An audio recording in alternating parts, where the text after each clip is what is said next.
ఎటిక భగవద్గీతకు UNESCO గుర్తింపు లభించింది. భగవద్గీతతో పాటు భరతముని రాసిన నాట్య శాస్త్రానికి కూడా ఆ గౌరవం దక్కింది. UNESCO memory of world register 2025లో రెండింటికి చోటు కల్పించింది యునెస్కో. ఇది ప్రతి భారతీయుడు గర్వించదగ్గ పరిణామం అంటూ ప్రధాని మోడీ ట్వీట్ చేశారు. భారతదేశ ఆధ్యాత్మిక సాంస్కృతిక వారసత్వానికి అంతర్జాతీయ స్థాయిలో గౌరవం లభించిందని అన్నారు. భగవద్గీత నాట్య శాస్త్రం దేశ నాగరికతను, ప్రజల్లో చైతన్యాన్ని పెంపొందించాయని ప్రధాని మోడీ ట్వీట్లో పేర్కొన్నారు.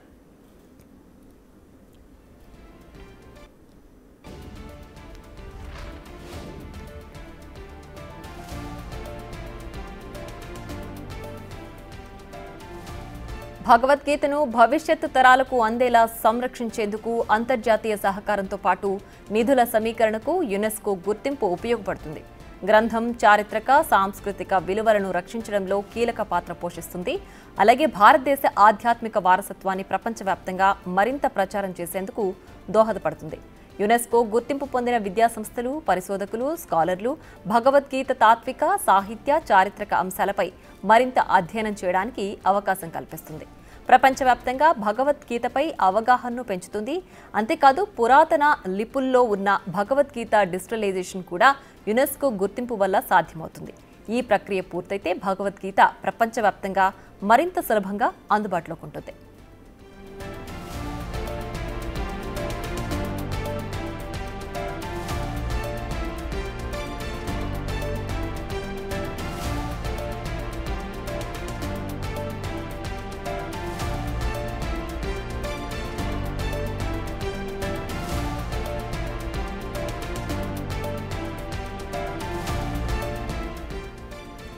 భగవద్గీతకు యునెస్కో గుర్తింపు లభించింది. భగవద్గీతతో పాటు భరతముని రాసిన నాట్య శాస్త్రానికి కూడా ఆ గౌరవం దక్కింది.